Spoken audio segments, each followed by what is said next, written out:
It's thanks to me that you're alive, you parasite. If you have a problem, then divorce me and get out. In John's eyes, the kindness that was evident when we first met was now gone, replaced by a chilling coldness.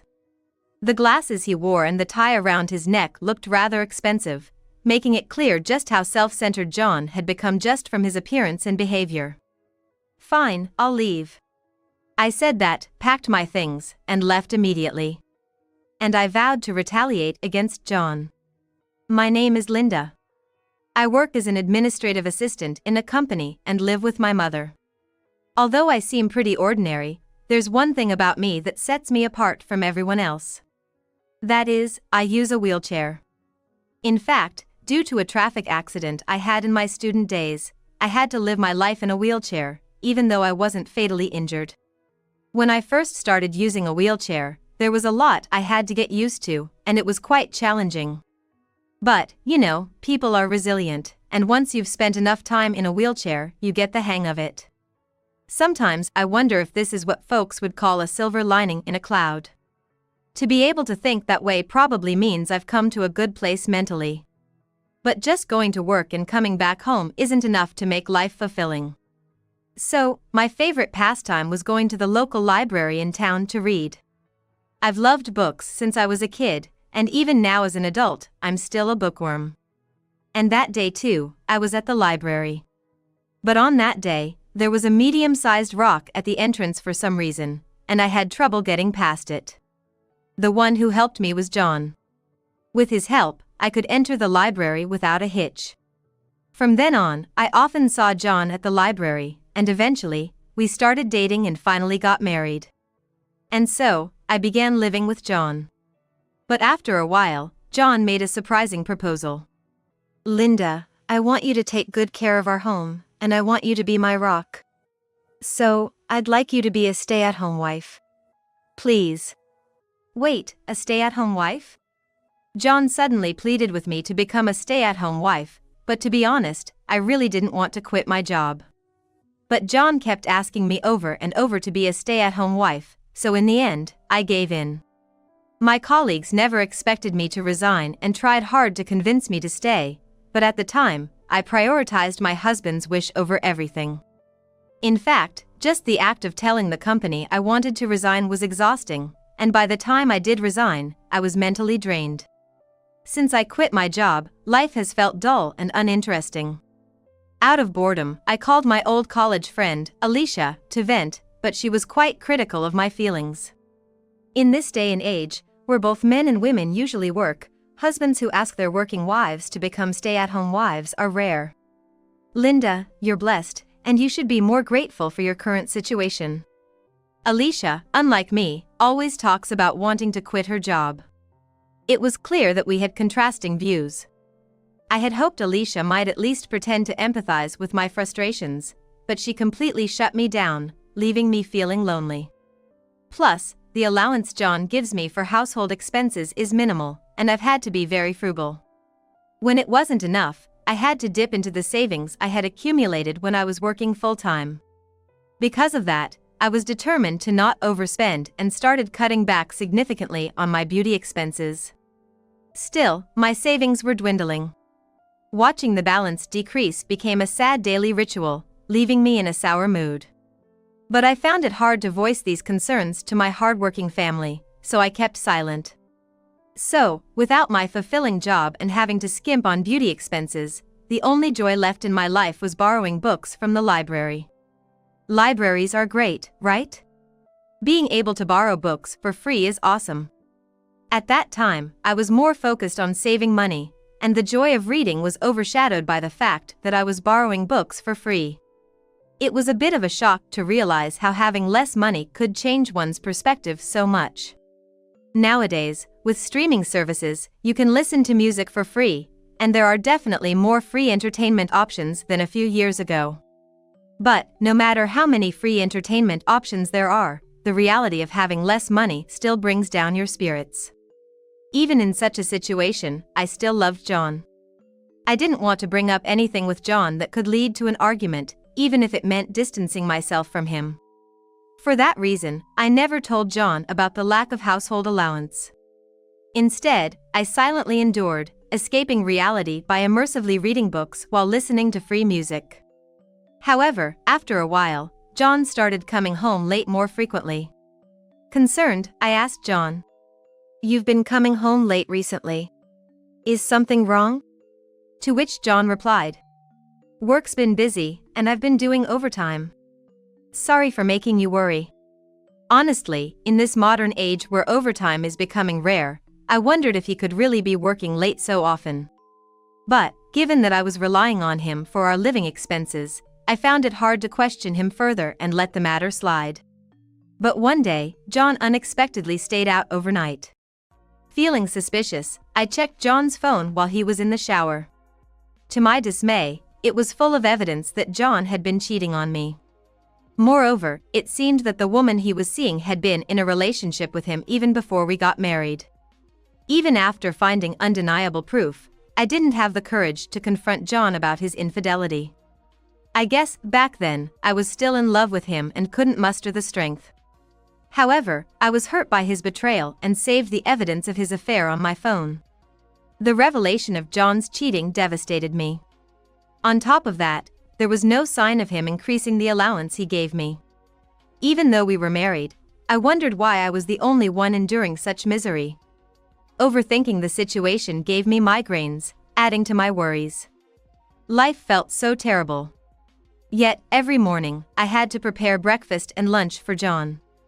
By that time, I had grown weary of making meals for him, wondering why I even had to cater to such a man, often sighing in frustration. John seemed oblivious to how I felt, quietly eating his breakfast and heading off to work with his packed lunch. "He's probably gonna come home late again," I thought, sighing once more. But, surprisingly, John came home early that day and dined with me.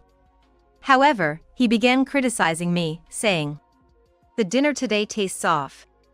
And you're my wife, you should try to look prettier." Looking back, John might have been having dinner at his mistress's house, which could have been why he was coming home late. So, without realizing it, he might have been comparing me to his mistress, which is probably why he made such comments to me. I finally lost my temper and shouted at him, "After all the effort I put into making dinner, all you do is complain. Plus, I know about your affair. The reason I can't always look my best is that you barely give me enough money to get by. I've been using up my savings from when I was single because what you give isn't enough. I was better off when I was working and single." John, realizing that I knew of his affair, impulsively picked up a vase nearby and splashed its water at me. I was trembling, both with rage and fear from his unexpected behavior. John, seeming completely unapologetic, said, "You're just a leech living off me. If you've got a problem, divorce me and leave." His eyes, once filled with kindness when we first met, now appeared cold and distant. Looking closer, I could tell that even the glasses and tie John was wearing seemed expensive. Just by his appearance and behavior alone, it was clear how self-centered he was. "Well, I'm leaving." I said that, quickly packed my things, and left right away. And I swore to myself that I would get back at John. Although John clearly saw me leave the house, he made no move to stop me. In fact, he had an expression that almost seemed grateful I was going. I was shocked by how much John had changed. It chilled my heart to realize how quickly love can fade, even after we'd been so in love when we got married. I think I was probably crying at that moment. By the time the taxi I caught reached my parents' home, my tears had stopped, but the emptiness remained. My mother greeted me with surprise but warmth. "I don't know what happened, but come on inside." "Thank you, Mom." "It's okay, honey. We're family, it's what we do." "Yeah, thank you so much." The moment my mother hugged me, I started crying again. I thought my love for John had long since faded, yet I still found myself crying over him. Maybe deep down, I didn't want to leave John and was shocked by our separation. With so many emotions swirling inside me, my mother held me close, never letting go. Wrapped in my mother's love, I felt alive again, and an overwhelming sense of happiness. "Something must have really hurt you." Seeing me cry, my mother stroked my head just like she used to when I was little. We went inside, and my mother tried to distract me with some funny TV shows and offered me some oranges she'd gotten from a neighbor. By the time I'd finished the oranges, the TV show that came on was a comedy show that John and I used to watch together. It was a simple show where a humorous host chatted with comedians and celebrities. We really loved it. I was just silently watching that show, but I must have had a somber look on my face. Seeing me like that, my mother must have become worried and asked, "Linda, did something happen with John?" "There's been a lot, Mom. Honestly, I don't even know where to begin." "Oh, I see. It's okay, Linda. Take your time and tell me at your own pace, okay?" "Yeah, I'll do that." With that, I told my mother everything that had happened. After listening to my entire story, my mother was livid. "I can't believe someone would make my Linda feel this way. You can stay here as long as you want and relax. It must have been hard on you." "Thanks, Mom. So, you're close with John's mom since you both went to the same school. Could you, maybe, mention what John did to me?" "Got it. I'll talk to her the next time we see each other. Leave it to me." Thanks to my mother talking to my mother-in-law, John got into big trouble. I had a missed call from John on my phone. When I called back, John shouted angrily, "Hey, what's going on? The allowance I was getting from my parents suddenly stopped, and it's causing me problems. You had something to do with it, didn't you?" Apparently, John had some debts from gambling, and he'd been using about 70% of his salary and the entire allowance from his parents to pay it off. Due to the sudden stop in his allowance, he was clearly panicking. Though it was due to my mother's interference that John's allowance was cut off, I didn't want anything to do with him, so I played dumb. "I don't know what you're talking about. I'm busy. Bye." With that, I hung up. I felt a bit relieved knowing John was facing this predicament, but I wasn't completely at peace. The resentment I had towards John kept building up, and my stress had solidified over time. Just a little revenge wasn't going to be enough to ease it. And the thing is, when people have too much time on their hands, they tend to obsess over petty things. Of course, I was no exception. As days went by, my grudge against John only deepened, and there wasn't much I could do about it. I could have vented to my mother, but I felt bad complaining about the same thing repeatedly, and I already knew her response would be predictable. So, I decided to reach out to my old friend, Alicia. Alicia responded immediately, and I could tell she was doing well. "I've got something to tell you. Wanna grab a coffee sometime?" I suggested, and Alicia agreed enthusiastically. As the day approached to meet Alicia, I felt excited. It made me realize how much I enjoy social interactions. Just thinking about what to wear was exhilarating. On the day of our meetup, Alicia and I met up and went to a nearby cafe. There, I told Alicia everything about what John had done and the current situation. "I see, that sounds tough." "Yeah, and John would give me so little for household expenses, but he always bought expensive stuff for himself. His glasses had all these fine details and embellishments, and his tie was made of what seemed to be expensive fabric with beautiful red and blue stripes." As I described the unique features of John's belongings, Alicia seemed to recall something and went silent for a moment. After taking a deep breath, she asked me, "Hey, Linda, can you tell me your husband's name? I feel like I might know him." "Oh, really? You know him? His name is John Martinez." "I do know him. Wow, John Martinez is my boss. I really don't like him. He's so annoying and nitpicky, and his instructions at work are hard to understand." I had no idea. "But how did you figure it out?" "Well, I happened to remember my boss wearing a distinctive tie that looked expensive. So when you mentioned a similar tie, I just thought maybe, and bingo. I was shocked." "I see. So, can you spread the word at the company about how messed up John is?" "That sounds good. If all goes well, he might quit, and you can get back at him. I'd be happy to help." And so, Alicia began to spread rumors about John being an unreliable husband at the office. Gradually, the news spread throughout the company. By that time, John felt like he was walking on eggshells, finding it difficult to be at work.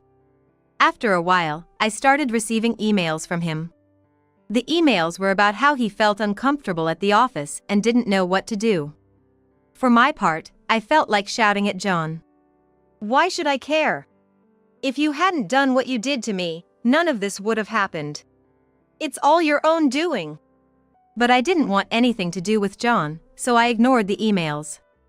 However, it's strange how men act. The moment a woman stops chasing after them, they start chasing the woman.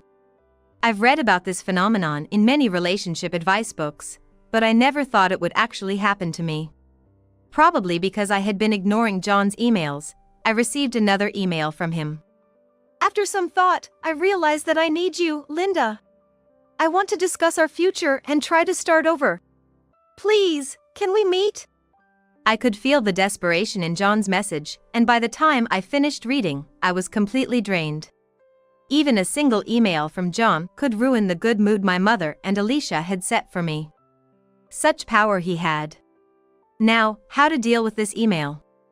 I did think about ignoring it again, but on second thought, John and I are technically still married. Honestly, I wished I could erase the fact that I registered our marriage with someone who brings me down. I even wanted to divorce him right away. So, thanks to John's email, I finally made up my mind to get a divorce. I acted swiftly. "All right, if we involve our parents in the discussion, I'm okay with meeting you." And that's how I responded to John immediately. Soon after, I received a reply from John, and I was able to get his approval. I bet John probably thinks that because I'm seriously considering our future together, that's why I've said I want to discuss things involving both our families. He's likely in La La Land, completely misunderstanding the situation. As for me, I was in the middle of a triumphant pose, having successfully led John to that mistaken belief. I had been strategizing with my mother about how we'd teach John a lesson, and my mother had shared the plan with my mother-in-law. Then, surprisingly, my father-in-law also decided to join our strategy. It seemed that my mother-in-law and father-in-law were appalled at John's irresponsibility and bad character. They no longer saw him as their son. That's probably why they sided with me in this situation. So, with everyone except John, we kept discussing and refining our plan. On the day of the confrontation, my mother and I headed to the house where John lived. Upon arrival, John greeted us with a smile, but I felt a chill. Already in the living room were my mother-in-law and father-in-law. When everyone had gathered, John began to speak. "Linda, would you live with me in this house again?" "No, I want a divorce." I calmly responded and began laying out the lawyer's business card and various pieces of evidence of his affairs on the table. Seeing this, John paled as my mother-in-law and father-in-law started berating him. "How could you, as a man, let Linda go through all that? I never thought you'd turn out to be such a loser. We're done with you." "Really, I don't want to see your face anymore, John." "Ah, Linda, you can always rely on me, okay?" With that, John was berated by his parents, got a firm disownment, and in the end, it was settled that he'd divorce me. "Tell me it's a lie. I know I messed up. I'm sorry. Please, everyone, forgive me." John's pitiful voice echoed throughout the living room. Afterwards, my divorce from John went through smoothly, and a little later, when I informed Alicia about it, she said she had some news too. Given the cheeriness in Alicia's voice, I thought maybe she was gonna get married, but that wasn't the case. Turns out, Alicia joyfully informed me that John had quit his job. According to Alicia's story, after John and I divorced, he felt increasingly uncomfortable at work and eventually chose to resign voluntarily. "Well, I'm just glad I don't have to deal with that annoying boss nitpicking or taking those lousy job instructions anymore. Really, it feels like a thanks for letting me go moment." Alicia's carefree voice came over the phone. As for me, hearing about John's voluntary resignation, I felt a mix of happiness and emptiness. I mean, I didn't like John anymore, but he was once someone I loved. The fact that he left his job because of our issues weighed on me a bit. But John not only subjected me to financial abuse but also cheated on me. Maybe it was some kind of divine retribution. At least, that's how I tried to see it. Plus, John divided the property appropriately. Rumor has it that John is working day and night to pay off his debts and cover his living expenses. Seems like fitting punishment for him, if you ask me. As for myself, I've been living with my mother as usual. But I realized I couldn't keep doing that forever, so I started working as a full-time office worker again. Having had experience in administrative roles, I got hired quickly. My company regards me as an immediate asset, and they rely on me. Contrary to popular belief, office work can be pretty intricate when you get into the details. We administrative staff need to communicate well, teach each other, and sometimes cover for someone on maternity leave. Teamwork is essential. Working like this, naturally, I became close with my coworkers. That's why I really enjoy my job. Even when I come home tired, my mother, unchanged from those days, warmly welcomes me and has dinner ready. Having dinner with my mother, we chat about what happened at work today or engage in some light-hearted banter. I truly enjoy these moments. Frankly, my married life with John lacked these warm moments. It was pretty bland. So, I cherish this happiness every day, living joyfully with my mother. I can't thank you enough to my mother.